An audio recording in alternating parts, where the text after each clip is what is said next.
I'm the True Wise Gamer, giving off my vast knowledge so you may understand games a bit better.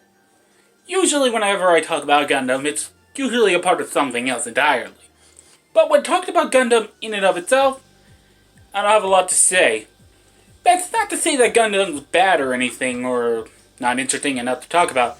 It's just that Gundam to me is always like that one series that you really like, but there's always like that one general flaw that keeps you from ever really enjoying it. For me, like Zeta Gundam, my whole problem is Camille being a bitch, even though he does not deserve to be a bitch, or have anything go his way. I'm just saying. Originally, I was going to do MS Saga, an RPG that's really interesting, but I got a bit bored with it and planned to do it another time. But anyway, this was also during my Gundam binge, when I was trying to find out which Gundams I actually enjoy. That's when I came around to finding about G-saviour. See, during the 20th anniversary of the Gundam series, they made plans and made this live-action Gundam movie. In Canada. I don't know why they thought that would be a good idea, but they made it with a budget of 5 mil, and if anything, I'm actually kind of impressed, since this movie's actually kind of decent. Just decent, by the way. It doesn't hit any higher points, like, it's a good popcorn flick. You're paying attention too much, you'll notice some of the flaws, but it's nothing truly awful. I can at least say it's better than the Hathaway movie. You think I'm joking, but no, the Hathaway movie just sucks. I'm gonna literally review that movie soon, so like, give me time, I'm going to review this. I don't care.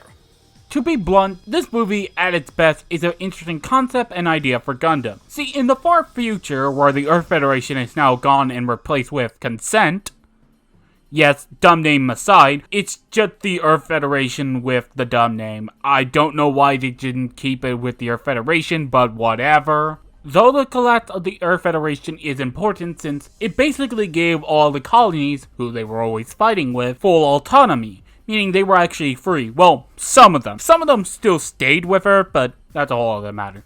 However, that still leaves the Earth in a bad place, since throughout the years, if you happen to remember, the planet has been slowly dying, though that's already happening with us, but the constant wars have pretty much devastated the world, and a colony dropping on their planet was not gonna help in any way. Now, you're probably all thinking to yourself, oh, True, as the wisest of gamers, must you talk about a movie when you usually only talk about games?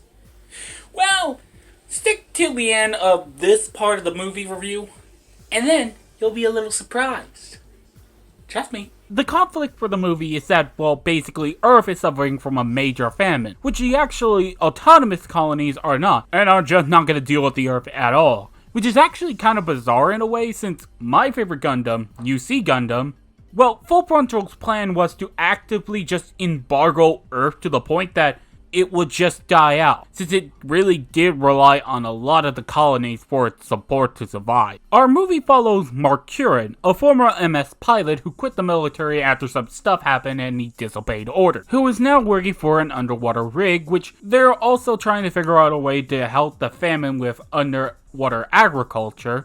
After an accident, we find that Consent sent troopers from Starship Trooper and Mark's former commander, Jack, there to find some people who are trying to take something there, and since Jack is an asshole, Mark doesn't tell them where they could be, as he tries to find them out, but Jack knew this would happen, and while the intruders are trying to escape, Jack opens fires on one of them, and it takes Mark just getting in the way to stop them from shooting the other. The intruder, which, fun fact, did some Gundam Wing voiceovers for Lady Un, which I just thought that was interesting to say. Anyway, she was there to grab some samples left behind by a scientist there, who actually made a bioluminescence, which would help the underwater agriculture to bloom more, thus handling the famine. However, we do learn that they don't actually want that to go out. Yeah, Consent wants this as a way of population control, so they can just call people for whatever needs they need. It would also help them control the colonies that are still in their control, since they don't have as good at agriculture, and do rely on Earth for some of its supply. After that, with the help of a group called, and I shit you not, the Illuminati. Only reason why I think they chose that name is because of the kind of Latin root term, because of illuminate, Illuminati. Yeah, it's fucking stupid. After the escape, Mark and Cynthia somehow build a relationship. It's really dumb, which prompts his girlfriend, who was also in the escape, to betray them in a sense for allowing consent to have free reign after Gaia's turn attacks them, which the girlfriend was actually controlling, and she actually gives them the sample and then learns that, oh shit, they're really the bad guys in this. She dies with the consent leader, and there's actually a cool battle that it's decently animated. I mean, like, I wish it was better, but hey, on the bright side, it was good. I mean, like, I would have wanted some brighter colors for the Gundams, but I don't know why they made G-saviour's colors like that. Also weird they don't call it a Gundam. I know that sounds odd, but the word Gundam is never used in this movie. I know, it's weird. After the battle, they pretty much succeed and get the samples to the right people to mass produce it, and the day is saved. The movie's biggest problem is that it feels too compact.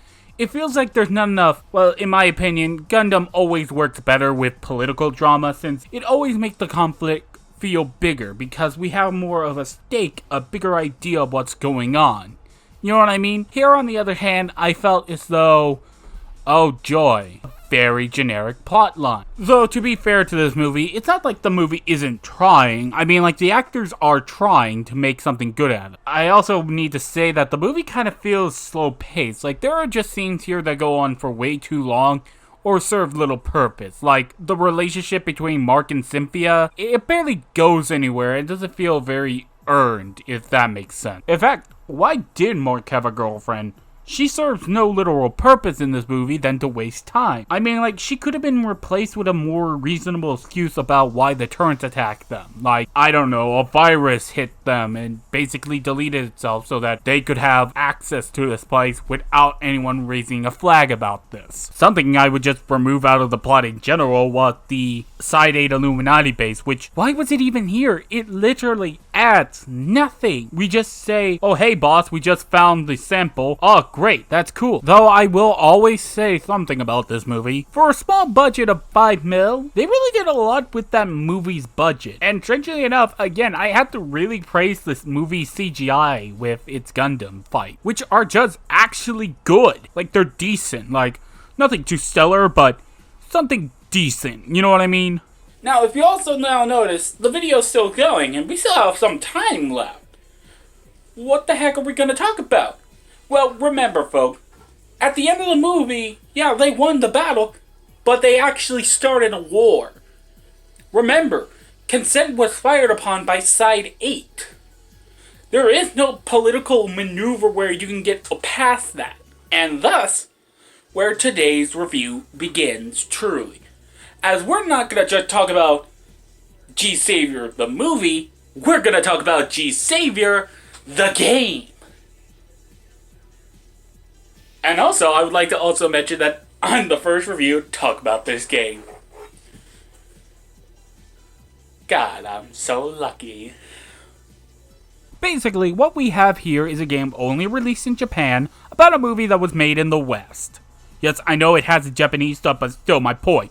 And that's not the weirdest part. It's entirely spoken in English. Meaning, yes, you can play this entire game without needing to know Japanese. Which is cool and all, but let me tell you, it was really actually very hard to focus on the plot. But I'll get to that in a moment. For now, let's just dive into G-saviour, the game. A year has passed after the Battle of Gaia, Side 8. Gaia is considered an independent government now, and Senate is gone to open warfare with them. You think this would be easy, but Illuminati is also joining with Side 8 and possibly some of the other colonies, but the game never really said. During the war, Consent is trying to develop new weapons under the project name Raven.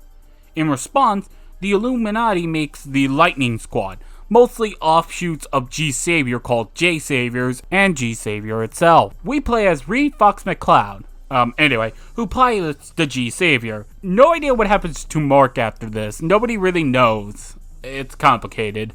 Our commander in this is Commander Ben. No, just Ben, who's leading a mission against Earth R&D site as they just plan to just send G-saviour in, while they serve as a distraction to keep them off G-saviour himself. Or that's what I think, since I really can't hear them because someone made the music way too loud. Seriously, it's hard enough to hear the lines already, since it's very, and I mean very poorly acted in English. Like, they are trying, but it's not enough. Which is also weird when I think these people are native speakers.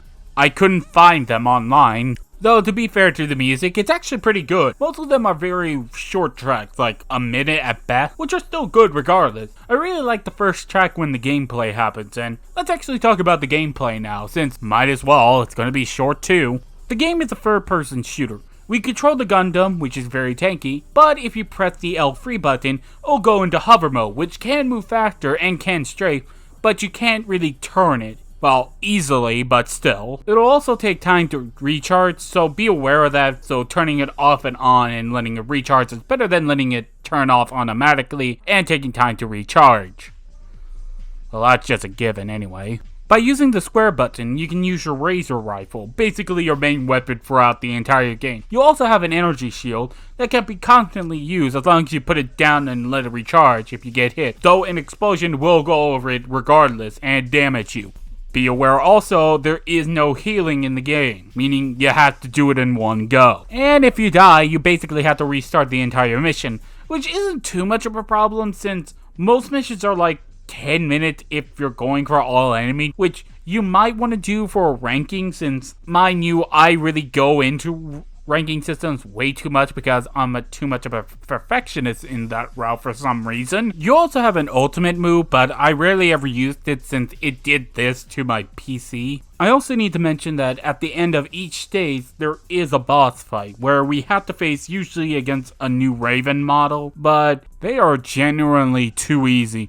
Most times than not, they are never ever a challenge. Since mostly because they don't have any invincibility frame, thus meaning I could just keep on shooting, wham, wham, wham, every time.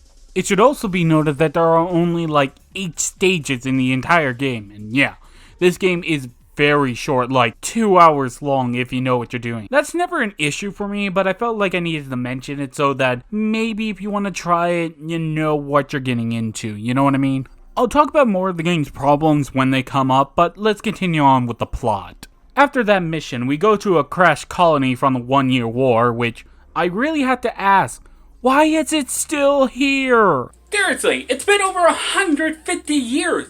That should have been cleaned up by now. Why hasn't it? After trying to get past some of the Raven units, we actually meet the Raven Project new MS unit, Raven. Yeah.